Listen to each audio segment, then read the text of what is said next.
আসসালামু আলাইকুম রহমতুল্লাহি ওবরকাতুহু। সম্মানিত দর্শক, বেগম খালেদা জিয়ার অনুপস্থিতিতে বাংলাদেশ জাতীয়তাবাদী দল বিএনপি যে ঐতিহাসিক সন্ধিক্ষণ পার করছে, খালেদাবিহীন বাংলাদেশে এবং খালেদাবিহীন বিএনপিতে এই মুহূর্তে কি রসায়ন হচ্ছে এবং আগামীতে কি ধরনের সমস্যা তৈরি হতে পারে, আমার ক্ষুদ্র বুদ্ধি অনুযায়ী সেই কথাগুলো বলার চেষ্টা করব। আপনারা সবাই জানেন যে এই মুহূর্তে বাংলাদেশে বিএনপির কোনো বিকল্প নেই। দেশের রাজনীতি, সামনের নির্বাচন, ডক্টর মোহাম্মদ ইউনূস সরকারের কর্মকাণ্ড চালিয়ে নেওয়া এবং ডক্টর মোহাম্মদ ইউনূসের সেফ এক্সিট থেকে শুরু করে দেশের স্থিতিশীলতা, এমনকি স্বাধীনতা, সার্বভৌমত্ব রক্ষা সহ সেনাবাহিনী, পুলিশ বাহিনী, রাষ্ট্রীয় কাঠামো, এটাকে চলমান রাখার জন্য যে পলিটিক্যাল শক্তি দরকার, রাজনৈতিক শক্তি দরকার, সেই রাজনৈতিক শক্তির পুরোটাই এই মুহূর্তে বলতে গেলে বিএনপির উপর নির্ভর করছে। বিএনপি যদি এই সময়টাতে ব্যর্থ হয়, তাহলে এই দেশ সেনাবাহিনীর অধীন চলে যেতে পারে। এই দেশ দক্ষিণপন্থী গ্রুপ, ইসলামিস্ট যারা রয়েছেন, তাদের কবলে চলে যেতে পারে অনেকটা আফগানিস্তানের তালেবানি কায়দায়। অথবা এই দেশে মারামারি, হানাহানি, কাটাকাটি শুরু হয়ে যেতে পারে আফ্রিকার যে দেশগুলোতে গৃহযুদ্ধ চলছে, সেই সুদানের মতো, সেই রুয়ান্ডার মতো। এবং আমাদের এই 18 কোটি জনসংখ্যা অধ্যুষিত বাংলাদেশে যদি কোনো কারণে মন দুর্ভাগ্য আমাদেরকে পেয়ে বসে, বিশ্বাস করেন, মানুষের মাংস, এক মানুষ অন্য মানুষের মাংস কামড়ে খাওয়া ছাড়া আমাদের অন্য কোনো বিকল্প থাকবে না।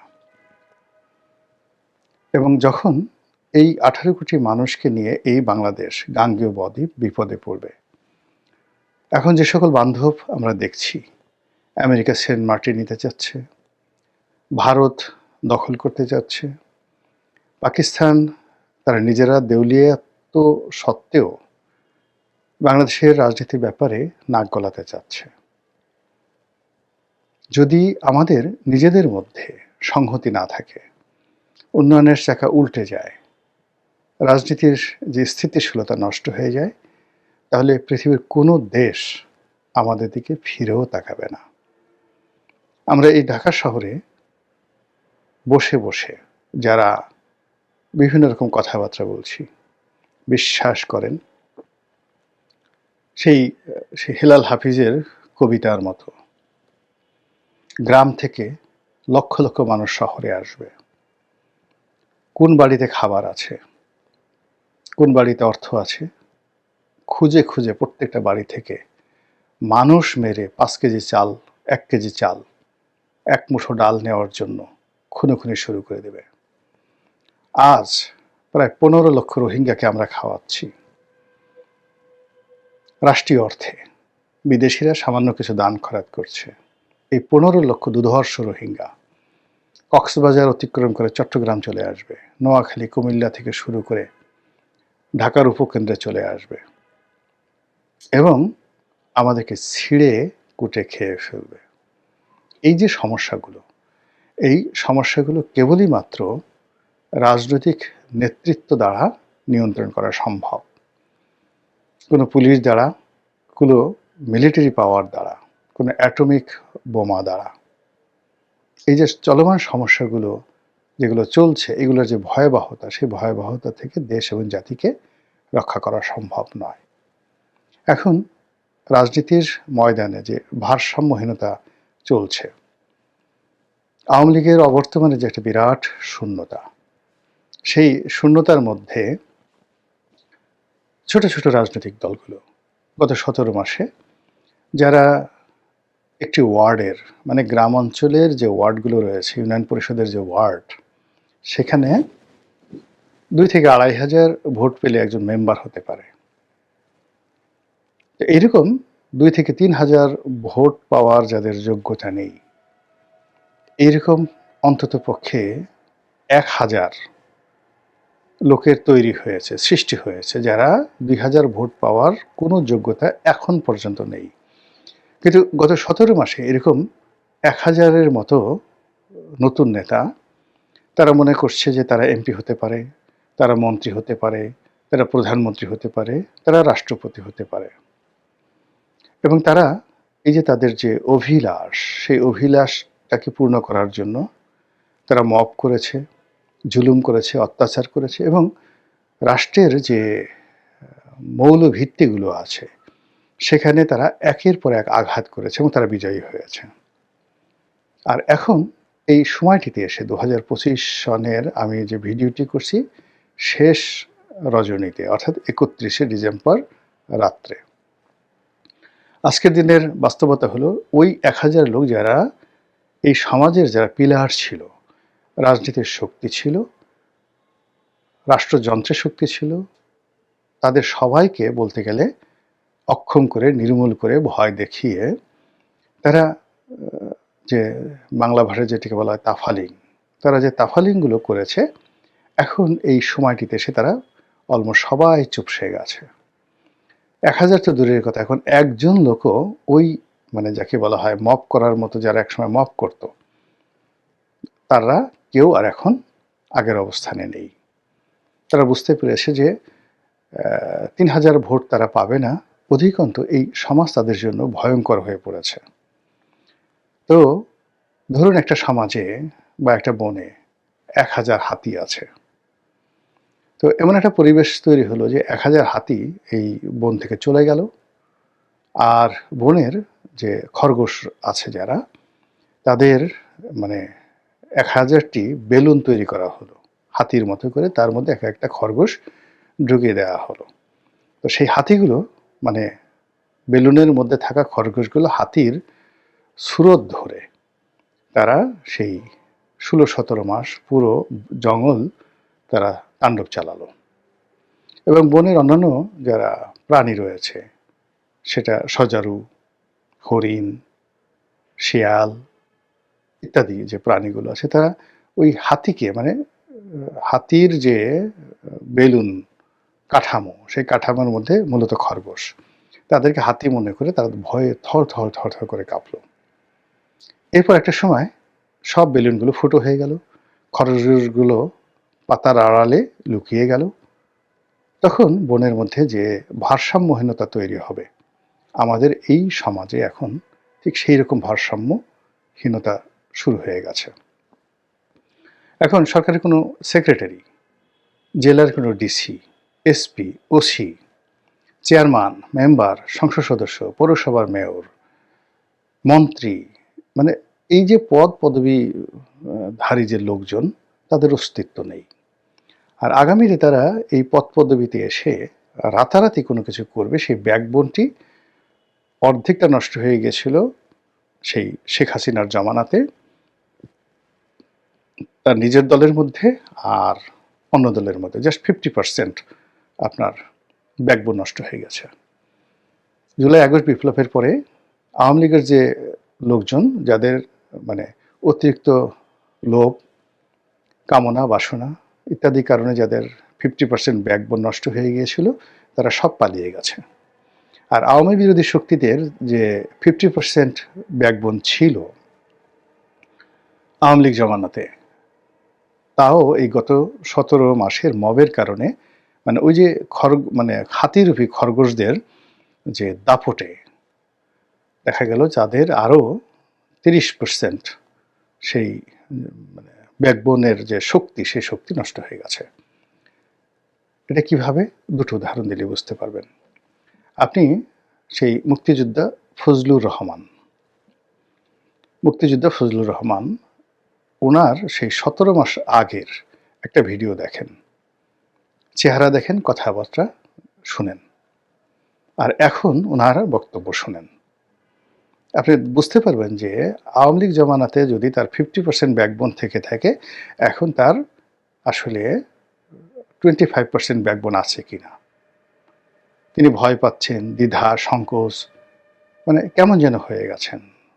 আপনি যান রুহুল কবির রিজভীর দিকে, আপনি যান মির্জা ফখরুল সাহেবের দিকে, তারপরে অন্যান্য যে সকল বিএনপির যারা নেতৃবৃন্দ রয়েছেন মির্জা আব্বাসের দিকে তাকান, দেখবেন যে আওয়ামী লীগ জমানাতে তাদের যে কণ্ঠস্বর ছিল, কথাবার্তা ছিল, দাপট ছিল, সেটা এখন আর নেই এই 17 মাসের অবস্থার কারণে।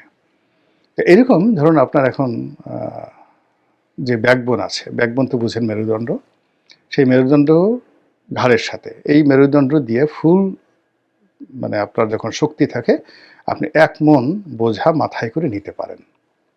বোঝার চেষ্টা করুন, যদি আপনার ব্যাকবোনটি 30% থাকে তাহলে আপনি 1 মণ যদি হয় 40 কেজি, 40 কেজির 30% আপনি মাথায় নিতে পারবেন, তাই নয় কি? আচ্ছা, এখন যারা রাজনীতিবিদ রয়েছেন, দেশের যে বোঝা, সেই বোঝার তাদের অংশে যেটি আছে সেই অংশের 30% তারা নিতে পারবেন মাথায়, বাকি 70% তা যত দামি হোক যা কিছু হোক তাদেরকে রাস্তায় ফেলে দিয়ে যেতে হবে, কারণ ওটা মাথায় নিলে মরে যাবে। আর আওয়ামী লীগের যে লায়াবিলিটিসগুলো রয়েছে সেখানে যে তাদের যে লায়াবিলিটিস, তাদের যে চাহিদা, সেটার দায় দায়িত্ব কিন্তু এই যে অনলি 30% যারা মেরুদণ্ডের অধিকারী তাদেরকে এই দায় দায়িত্ব নিতে হচ্ছে। তাহলে বোঝার চেষ্টা করুন, বিএনপির যারা নেতৃবৃন্দ রয়েছেন টপ টু লো, সবারই শক্তি, সামর্থ্য, ক্ষমতা যা থাকার কথা সেই শক্তি সামর্থ্য এখন তাদের যা থাকার কথা তার 30% আছে।